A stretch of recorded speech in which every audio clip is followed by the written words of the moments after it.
Hello. Hi guys. आप सभी को नमस्कार है। आपका हमारे यूट्यूब चैनल शिव एजुकेशन में हार्दिक स्वागत है। हम सी-टेट का पूरा सिलेबस कंप्लीट करेंगे। 6th 7 और 8th तीनों क्लास के विद इन नोट्स के साथ हम करेंगे और इसमें से हमारे 60 क्वेश्चन का टारगेट है। 60 में से 60 क्वेश्चन हमारा टारगेट है कि हम 60 क्वेश्चन कर पाएँ। सी-टेट के अंदर 60 क्वेश्चन एसएसटी के अंदर आते हैं और एसएसटी में वही टॉपिक हैं जो एनसीईआरटी की 6, 7 और 8। पूरे नोट्स आप इनको अपनी कॉपी में राइट कीजिए और 100% क्वेश्चन इसी में से आएंगे और ये नोट्स बहुत ही इजी लैंग्वेज में है। आप इनको पढ़ते टाइम इनको लिखते भी रहिए और जुलाई सी-टेट के अंदर हमारा आसानी से क्वेश्चन बन सकेगा। इसके अंदर है आरंभिक नगर, लेसन नंबर 2 है। फर्स्ट लेसन की हमने पिछले 2 वीडियो बनाई है, उसमें बहुत ही आसानी से हमने आपको समझाया था। कब कहाँ और कैसे की हमने वो भी किए। नोट्स की टाइप में हमने बुक पढ़ी थी। आगे से आपको इनके नोट्स मिलेंगे और इनके एमसीक्यू भी आपको मिलेंगे। चैप्टर वाइज हम एमसीक्यू करेंगे, चैप्टर वाइज हम पढ़ेंगे, फिर उसके बाद हम मिक्स में क्वेश्चन करेंगे। ऐसे करने पर से कंप्लीट हमारा 60 में से 60 क्वेश्चन सही होंगे। इसके आगे है फर्स्ट लेसन हमने कंप्लीट कर लिया। सेकंड लेसन है आरंभिक मानव की खोज। ये सेकंड लेसन है। इसका टॉपिक है आरंभिक नगर कि आरंभिक नगर क्या थी। आखेट, आखेट यानी शिकारी, खाद्य संग्राहक। यह इस महाद्वीप में 20 साल पहले रहते थे। आखेटक यानी शिकारी, खाद्य संग्राहक। खाद्य संग्राहक यानी जो अपना खाना इकट्ठा करते थे, उन्हें खाद्य संग्रह कहा जाता है। वो इस महाद्वीप में लगभग 20 साल पहले रहते थे। इन्हें यह नाम, कौन सा नाम? भोजन का इंतजाम करने वाले। भोजन का इंतजाम करने की विधि के आधार पर किया गया है। यानी खाद्य संग्रह यानी खाद्य को यानी भोजन को इकट्ठा करने वाले, और यह नाम किस नाम से दिया गया? भोजन का इंतजाम करने की विधि के आधार पर दिया गया है। भोजन जानवरों को शिकार, मछलियाँ, चिड़ियाँ, फल फूल, इन दोनों पौधों, पत्तियों, अंडे इत्यादि। मतलब इनका भोजन कौन सा होता था? पहले मानव जानते नहीं थे तो शिकार करते थे, उनसे अपना भोजन बनाते थे। मछलियाँ पकड़ते थे, चिड़िया वगैरह पकड़ते थे, फल फूल, पेड़ पौधे, पत्तों को खा लेते, फल फूल खा लेते। इनसे ही ये अपना भोजन बनाते थे और इनसे ही अपना खाने का इंतजाम करते थे। लेकिन इसका संग्रहक भी ये लोग करने लग गए थे।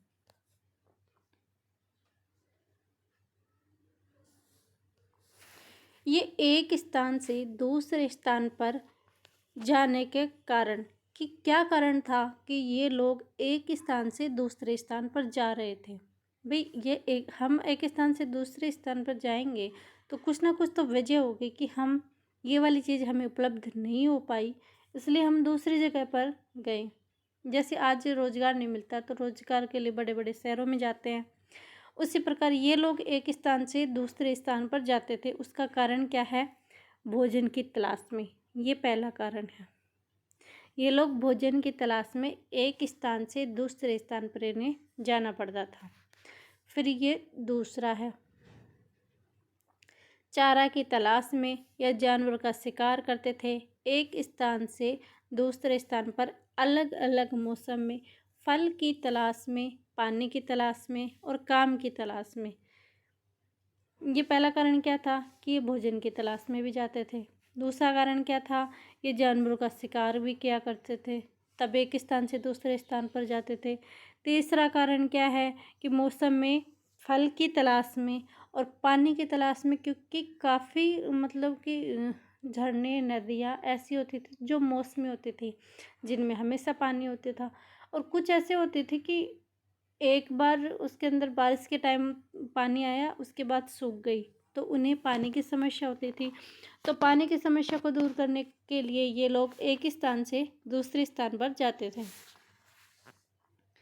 जैसे कुछ पौधे होते थे वो इस टाइम में जैसे हमारे टाइप वर्षा ऋतु में फल प्राप्त होते हैं थे, लेकिन कुछ समय बाद वहाँ फल देना बंद हो गए, काफ़ी लोगों ने लिया यूज में।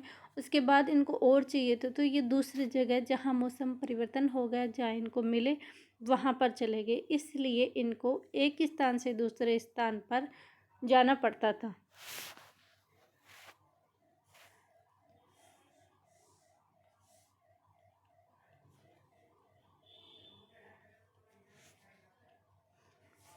फिर है ये लोग पत्थरों, लकड़ियों, हड्डियों के औजार बनाते थे, क्योंकि अगर इन्हें शिकार करना है या कुछ फल फूल खाने हैं, पेड़ की छाल काटनी है, तो ये हाथ से तो कर नहीं सकते। तो उनके लिए इन्होंने औजारों की खोज करना चालू की कि भाई इस औजार से कुछ पत्थर के औजार बने जिससे कि मिट्टी को खोद सके, कुछ लकड़ियों के औजार जैसे कुल्हाड़ी वगैरह, ये लकड़ियों के भी औजार बने, कुछ हड्डियों से भी औजार बनाए ताकि उनका शिकार कर सके, खाने की चीज़ें उपलब्ध वो खुद अपने आप से कर सके। औजार ऐसे पत्थरों से इनके औजार बनाने से इनको जो जानवर होते थे वो अगर इन खाने के लिए दौड़ते थे उनको भगाने में भी वो मदद करते थे, तो इसलिए इन्होंने औजार बनाई। अब है पुरा स्थल किसे कहते हैं? उस स्थान को कहते हैं जहाँ औजार, बर्तन और इमारतें जैसी वस्तुओं के अवशेष मिलते हैं। पुरा स्थल किसे कहते हैं? उस स्थान को कहते हैं जहाँ औजार, बर्तन और इमारतें जैसी वस्तुओं के अवशेष मिले। पुरा स्थल यानी पुराना, स्थल यानी जगह, ऐसी जगह जहाँ हमें पुरानी चीज़ें मिली है। पुरानी चीज़ें कौन सी? जैसे पहले वाले लोगों के औजार हो सकते हैं कि उन्होंने किसमें उसके अंदर भोजन को इकट्ठा किया, कौन से बर्तन ऐसे थे जिन्होंने उन बर्तनों का इन्होंने यूज लिया होगा, और कैसी इन्होंने इमारतें बनाई थी। जैसे हम कालीबंगा में पढ़ते थे, वहाँ लकड़ी की नालियाँ हैं और काफ़ी अवशेष हमें प्राप्त हुए हैं। पहले चांदी के सिक्के मिलते थे, तो वो वाली चीज़ें मिलती है। तो इन सभी को हम क्या कहते हैं? ये तो कह नहीं सकते कि भाई ये सोना मिला, ये चांदी मिली है, ये कुल्हाड़ी मिली है, ये नहीं। इनको कहते थे पुरा स्थल। पुरा स्थल किसे कहते हैं? उस स्थान को कहते हैं जहाँ औजार, बर्तन और इमारतें जैसी वस्तुओं के अवशेष मिलते थे। अब पुरा स्थल के अंदर ये है भीमबेटका। पुरा स्थल का एक स्थान है भीमबेटका। भीमबेटका कहाँ है? एमपी में। भीमबेटका कहाँ स्थित है? एमपी में। इस पुरा स्थल पर गुफाएं व कंदराएं मिली है। भीमबेटका कहाँ है? एमपी में। और एमपी में भीमबेटका क्या है? ये पुरा स्थल है। भीमबेटका क्या है? पुरा स्थल है। भीमबेटका कहाँ स्थित है? एमपी में स्थित है। भीमबेटका में क्या है? इसमें गुफाएं और कंदराएं मिली है। जो भी क्वेश्चन बनने वाले मैं आपको बार बार ये क्वेश्चन रिपीट करके बता रही हूँ, ताकि एग्जाम में अगर यहाँ से क्वेश्चन आता है, यहाँ से एनसीईआरटी से तो बाहर जाने से रहा क्वेश्चन आएगा, तो इसी एनसीईआरटी में आएगा, इससे बाहर हमारा क्वेश्चन नहीं जाना चाहिए। इसलिए मैं आपको बार बार याद भी करवा रही हूँ, ताकि हमें एक बार ये नोट्स पढ़ ले, आप इसको राइट कर लोगे। राइट करने के बाद ये हमें याद हो जाएंगे, उसके बाद मेरे को नहीं लगता कि ये क्वेश्चन फिर गलत होगा। भीमबेटका क्या है? पुरा स्थल है। भीमबेटका कहाँ है? एमपी में है। भीमबेटका इस पुरा स्थल में क्या है? गुफाएं हैं और कंदराएं मिली हैं। जहाँ लोग रहते थे, भीमबेटका में लोग रहते थे। ये कहाँ है? एमपी में है।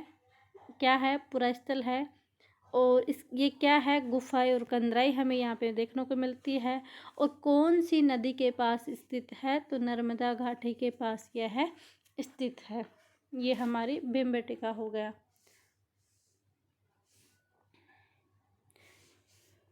फिर आता है कुरनूल गुफा। यह कुरनूल गुफा, यह आंध्र प्रदेश, कुरनूल गुफा कहाँ स्थित है? आंध्र प्रदेश में। यहाँ राख के अवशेष मिले हैं। राख के अवशेष कहाँ मिले हैं? आंध्र प्रदेश में। आंध्र प्रदेश में कहाँ? कुरनूल घाटी में। राख के अवशेष कहाँ प्राप्त हुए हैं? आंध्र प्रदेश में। आंध्र प्रदेश में कौन से पुरास्थल से? कुरल घाटी से अवशेष मिले हैं। इसका इस्तेमाल प्रकाश, मांस भुनने व खतरनाक जानवरों को दूर भगाने के लिए होता था। यानी राख कहाँ से आई? राख आग से उत्पन्न हुई होगी। तो राख और आग, सबसे पहले आग आई होगी ना, आग के बाद फिर राख आई। तो वहाँ पर राख मिली, तो वहाँ पुरातत्व विभाग वालों ने सोचा कि जहाँ राख मिली है शायद वहाँ सबसे पहले कुरनूल गाठे में आग बनाई गई हो। फिर आग का यूज किस लिए किया करते थे वे लोग? प्रकाश के लिए करते होंगे, शायद मांस भुनने के लिए करते होंगे, या फिर जो खतरनाक जानवर हैं जिनका उनको डर रहता था कि ये पता नहीं हमको मार सकते हैं या खा सकते हैं, उनको भगाने के लिए भी ये लोग आग का उपयोग करते थे। तो क्वेश्चन हमारा ये होता है यहाँ पे इस वाले टॉपिक में कि राख के अवशेष हमें सबसे पहले कहाँ मिले? कुरनूल गुफा में। कुरनूल गुफा कहाँ है? आंध्र प्रदेश में। सेकंड क्वेश्चन ये भी हो सकता है कि आग के अवशेष हमें कहाँ मिले? आंध्र प्रदेश में और कुरनूल गाठे में। आंध्र प्रदेश के अंदर कुरनूल गाठे में। आग के अवशेष हमें किस रूप में मिलते हैं? तो राख के रूप में हमें अवशेष मिलते हैं। यहाँ से एग्जामिनर क्वेश्चन चेंज नहीं करता, क्वेश्चन की लैंग्वेज चेंज करता है, तो उस लैंग्वेज के आधार पर हमें ये क्वेश्चन सही करना है। लगभग 12,000 साल पहले जलवायु में बहुत बदलाव आए, क्योंकि पहले मौसम में काफ़ी चेंज हुई, उसी के चेंज होने के बाद ही तो हमारी चीज़ें उथल पुथल हुई। हमारे पहले के मानव कैसे रहते थे, उन वाली चीज़ें हमें नीचे मिली, क्योंकि जलवायु परिवर्तन हुआ था। इसके परिणाम स्वरूप कई घास वाले मैदान बनने लगे।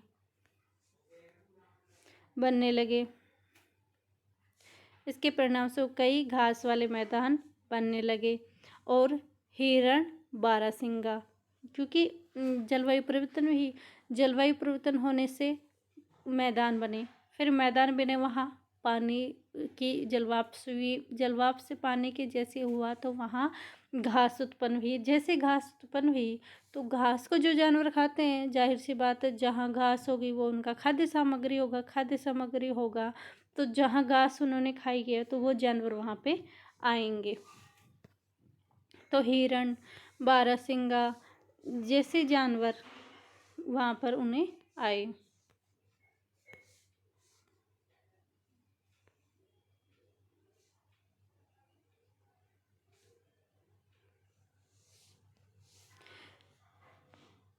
बारहसिंगा, हिरण, भेड़, बकरी, गाय जैसे जानवरों की संख्या में बढ़ोतरी हुई और मछली महत्वपूर्ण स्रोत बना। पहले सबसे ज़्यादा खाने वाला सामान उसके शिकारी का कौन सा था? मछली। अब नेक्स्ट पॉइंट है हमारा प्रारंभिक पशुपालकों व कृषक के साक्ष्य। ये वाला क्वेश्चन एज इट हमें पूछ सकता है कि पशुपालन के साक्ष्य, कृषक के साक्ष्य।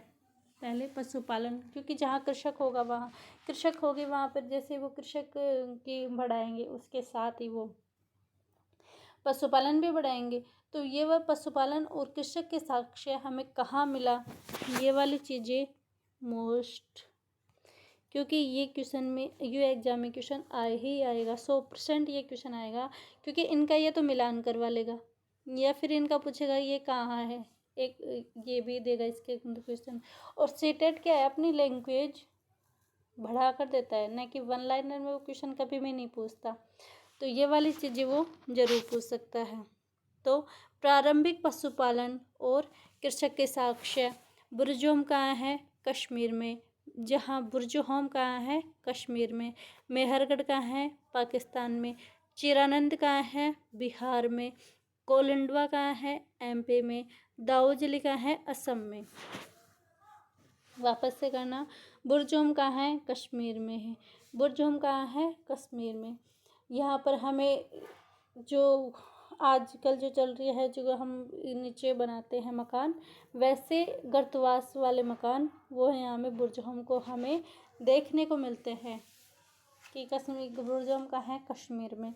इसकी खास पहचान क्या है कि लोग है ना गड्ढे के नीचे घर बनाते थे, गड्ढे के नीचे घर बनाते थे, और गड्ढे के नीचे जो घर बनाते थे उन्हें गर्तवास कहा जाता है। तो गर्तवास कहाँ पर होते थे? कश्मीर में। कश्मीर के अंदर कौन सी जगह? बुरजोहोम। बुरजोहोम कहाँ है? कश्मीर में। ये कैसे भी है क्वेश्चन राइट करना है। फिर है मेहरानगढ़। मेहरानगढ़ कहाँ है? पाकिस्तान में। मेहरानगढ़ कहाँ है? पाकिस्तान में। मेहरानगढ़ से हमें क्या चीज़ें मिलती हैं? मेहरानगढ़ से हमें बस्ती का आरंभ लगभग 8,000 वर्ष पहले मिलता है। बस्ती का आरंभ कब लगभग मिलता है? 8,000 वर्ष मिलते हैं। यहाँ सबसे पहले जो गेहूँ, भेड़, बकरी पालना सीखा। सबसे पहले मेहरानगढ़ पाकिस्तान में क्या सीखा?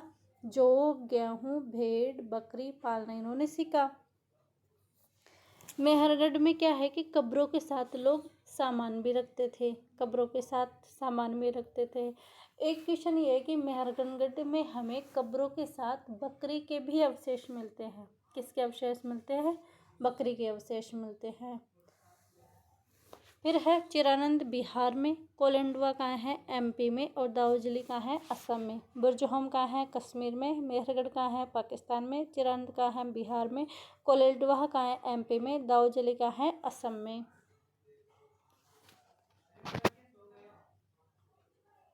ये देखो मैंने आपको अभी बताया था, वो यहाँ पर आ गया।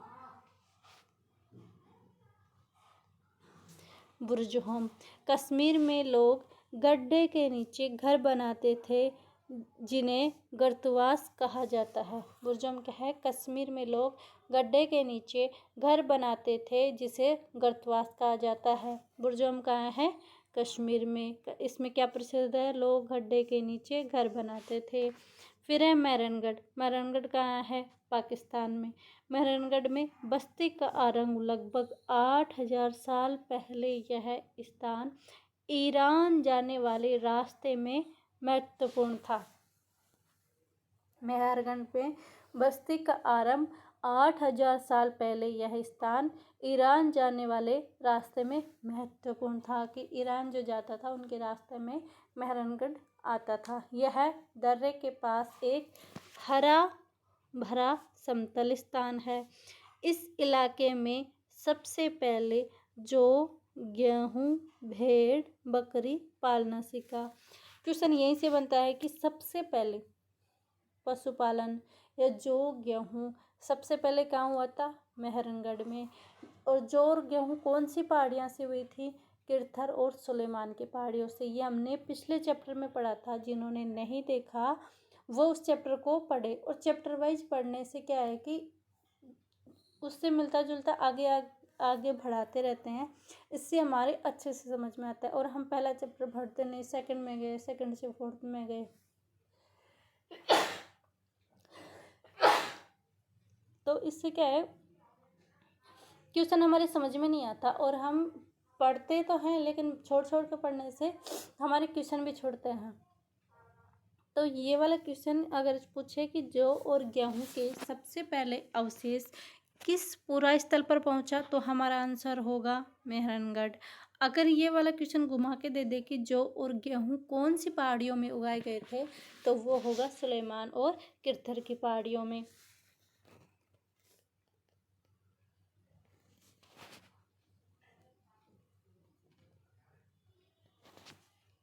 फिर है यहाँ चौकोर और आयताकार घरों के भी अवशेष मिले हैं। मेहरानगढ़ कहाँ है? पाकिस्तान में। सबसे पहले बस्ती के अवशेष कहाँ मिले? मेहरानगढ़ में। कब मिले? 8,000 साल पहले। और मेहरानगढ़ किसके रास्ते में आता था? ईरान वाले रास्ते में सबसे पहले आते थे।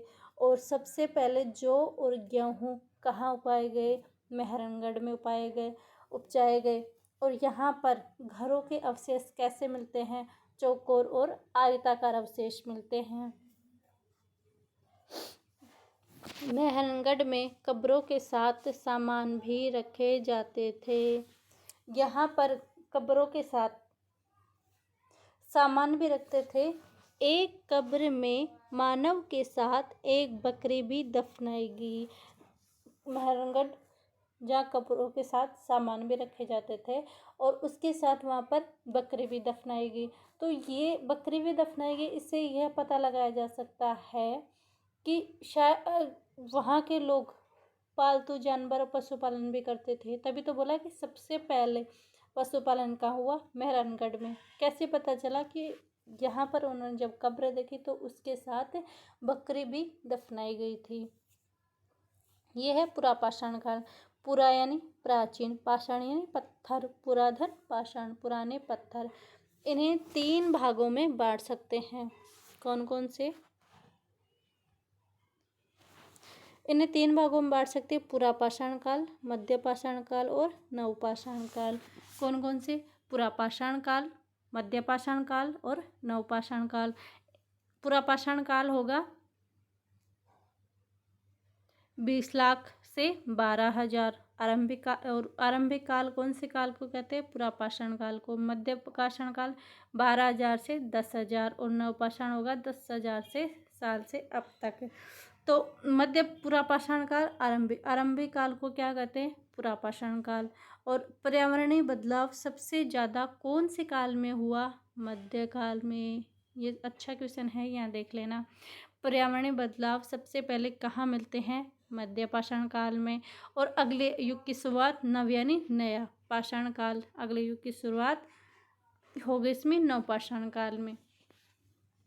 तो ये हमारा चैप्टर 2 कंप्लीट होता है। उसका नाम है आरंभिक मानव की खोज। इसमें हमने जाना कि कैसे आरंभिक नगर बसे, कैसे लोगों ने शिकार किया, कैसे लोगों ने रहा, एक जगह से दूसरी जगह क्यों गए, इन सब चीज़ों पर हमने इस चैप्टर में डिस्कस किया है। ये चैप्टर हम पढ़ेंगे नोट्स के टाइप में।